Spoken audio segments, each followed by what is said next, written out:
தண்ணி இல்லாமல் உலக உயிர்கள் அழிந்து கொண்டிருக்குது. தேனீக்கள் பூக்களில் போய் தேனை தேடியது போக குழாயடிகளில் வந்து மொய்த்துக் கொண்டு தண்ணீரை குடித்துக் கொண்டிருக்குது. குரங்குகள் கிரிக்கெட் விளையாடுற மைதானத்தில் தெளிச்ச தண்ணியை நக்கி குடித்துக் கொண்டிருக்கிறது. எழுதி வைத்துக் கொள்ளுங்கள், இந்த பாவமே உங்களை அழிச்சு கொன்னுடும்.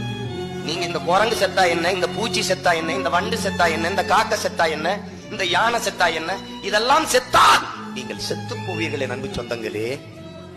யானை சாகும் போது பார்க்க நீங்கள் இருக்கிறீர்கள், காக்கை சாகும் போது நீங்க பார்க்க நீங்கள் இருக்கிறீர்கள். நாம் சாகும் போது பார்க்க யாரும் இருக்க மாட்டார்கள். 100 கோடி மக்கள் தான் குடிநீர் இருக்குதுன்னு ஐயா அப்துல் கலாம் சொல்றாங்க. அப்ப 800 கோடி மக்களுக்கான குடிநீர் பெருக்கத்தை, குடிநீர் தேவையை கொண்டு வருவதற்கு என்ன திட்டம் இருக்குது உலக நாடுகளில்? 2 விழுக்காடு தான் நீர் இருக்குது பூமிக்குள்ள. அப்ப இவன் என்ன யோசிச்சிருக்கணும்? 20 விழுக்காடா உயர்த்துவதற்கு சிந்திச்சிருக்கணும்.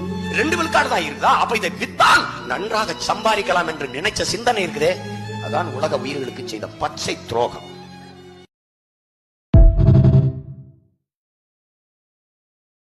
தண்ணி இல்லாமல் உலக உயிர்கள் அழிந்து கொண்டிருக்குது.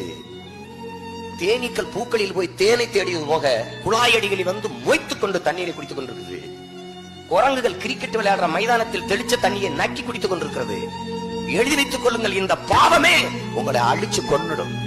நீங்க இந்த குரங்கு செத்தா என்ன, இந்த பூச்சி செத்தா என்ன, இந்த வண்டு செத்தா என்ன, இந்த காக்க செத்தா என்ன, இந்த யானை செத்தா என்ன, இதெல்லாம் செத்தால் நீங்கள் செத்து போவீர்களே நண்பு சொந்தங்களே.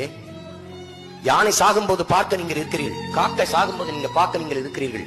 நாம் சாகும் போது பார்க்க யாரும் இருக்க மாட்டார்கள். 100 கோடி மக்கள் தான் குடிநீர் இருக்குதுன்னு ஐயா அப்துல் கலாம் சொல்றாங்க. அப்ப 800 கோடி மக்களுக்கான குடிநீர் பெருக்கத்தை, குடிநீர் தேவையை கொண்டு வருவதற்கு என்ன திட்டம் இருக்குது உலக நாடுகளில்? 2 விழுக்காடு தான் நீர் இருக்குது பூமிக்குள்ள. அப்ப இவன் என்ன யோசிச்சிருக்கணும்? 20 விழுக்காடா உயர்த்துவதற்கு சிந்திச்சிருக்கணும். 2 விழுக்காடு தான் இருக்குதா? அப்ப இதை வித்தால் நன்றாக சம்பாதிக்கலாம் என்று நினைச்ச சிந்தனை இருக்குதே, அதான் உலக உயிர்களுக்கு செய்த பச்சை துரோகம்.